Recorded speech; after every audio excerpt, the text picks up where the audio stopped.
নামাজের পর সালাম ফিরানোর পর কিছু আমল আছে, এই আমলগুলা করবেন। নবীজির সাহাবা হযরত মুআজকে আল্লাহর নবী বলেন, মুআজ আল্লাহর কসম আমি তোমাকে ভালোবাসি।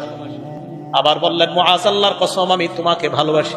সাহাবা নবীর যেটা কর কথা উল্টা নবী সাহাবারে কয়, আমি তোমাকে ভালোবাসি, আমি তোমাকে ভালোবাসি। নবী সাহাবারে কয় ভালোবাসার দাবি নি বলিলা তাদা আন্না দুবরা কুল্লি সালাতিন মাকতুবা আন তাকুলা আল্লাহুম্মা আইন্নি আলা যিকরিকা ওয়া শুকরিকা ওয়া হুসনি ইবাদাতিক।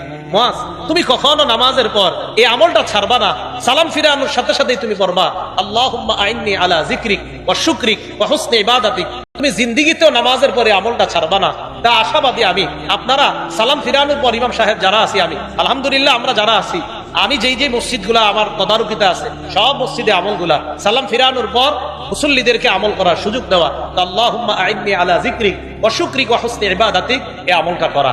আর আস্তাগফিরুল্লাহ আস্তাগফিরুল্লাহ তিনবার পড়া, আস্তাগফিরুল্লাহ আস্তাগফিরুল্লাহ তিনবার পড়া। আর কিছু তাসবিহাত আছে, তিনবার সুবহানাল্লাহ, তিনবার আলহামদুলিল্লাহ, 33 বার সুবহানাল্লাহ, 33 বার আলহামদুলিল্লাহ, 33 বার আল্লাহু আকবার। 99 হওয়ার পর 34তম বারে পড়বেন, মানে 34তম বার মানে আল্লাহু আকবার 33 বার বলার পর 34তম, আর 3 33 হওয়ার পর 100তম বারে পড়বেন লা ইলাহা ইল্লাল্লাহু ওয়াহদাহু লা শারীকা লাহু লাহুল মুলকু ওয়া লাহুল হামদু ওয়া হুয়া আলা কুল্লি শাইইন কাদির। এই দোয়াটা যদি কেউ পড়ে, রাসূল আকরাম সাল্লাল্লাহু আলাইহি সাল্লাম বলেন এই 100 বার হওয়ার পর গুফিরাত খাতায়া ওয়া ইন কানাত মিসলা জাবাদিল বাহরি, সমুদ্রের ফেনা পরিমাণ গুনাহ হলেও তার গুনাহ আল্লাহ মাফ করে। আরেকটা পড়েন আমার সাথে, সুবহানাল্লাহি ওয়া বিহামদিহি, বাস একটুকুই 100 বার বাবা। এটা যদি 100 বার পড়েন, আল্লাহ নবী বলেন এটা পড়লেও সমুদ্রের ফেনা পরিমাণ গুনাহ যদি হয় তার গুনাহ আল্লাহ মাফ করে দেয়। আর আয়াতুল কুরসি পড়বেন। বুলুগুল মারাম 97 নম্বর হাদিস, এই হাদিসের মধ্যে আসছে ক্বালা রাসূলুল্লাহ সাল্লাল্লাহু আলাইহি ওয়াসাল্লাম মান ক্বারা আয়াতুল কুরসি দুবরা কুল্লি সালাতিন মাকতুবা, কোন ব্যক্তি যদি ফরজ নামাজের পর আয়াতুল কুরসি পড়ে, লাম ইয়ামনাহু মিন দুখুলিল জান্নাহ ইল্লাল মাউত, মরবে আর জান্নাতে যাবে।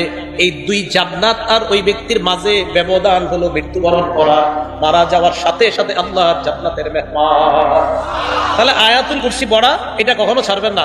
মা বোনরা যারা পারেন না দেখে দেখে আয়াতুল কুরসি পড়বেন, আপনারা যারা পারেন না দেখে দেখে আয়াতুল কুরসি পড়বেন। এরপরে যদি মুনাজাতের প্রয়োজন হয়, মুনাজাতে যদি কারো শরীক হইতে মন চায় হবেন, মন না চাইলে হবেন না। কোনো আলেম বলে না যে মুনাজাত নামাজের অংশ, এটা আপনারা শুধু শুধু ইমামদের উপর অভিযোগ দেন। ভাই কি যে ইমাম সাহেবরা বলে মুনাজাত নাকি নামাজের অংশ? না, মুনাজাত ইমাম সাহেব করে ওনার মন মতো। আপনার মন চাইলে ওনার সাথে শরীক হবেন, মন না চাইলে শরীক হবেন না। মনে রাখবেন, নামাজ আলাদা ইবাদত, মুনাজাত আলাদা ইবাদত। মনে থাকবে, নামাজ বলেন নামাজ আলাদা ইবাদত, মুনাজাত আলাদা ইবাদত। কোন মুসলিম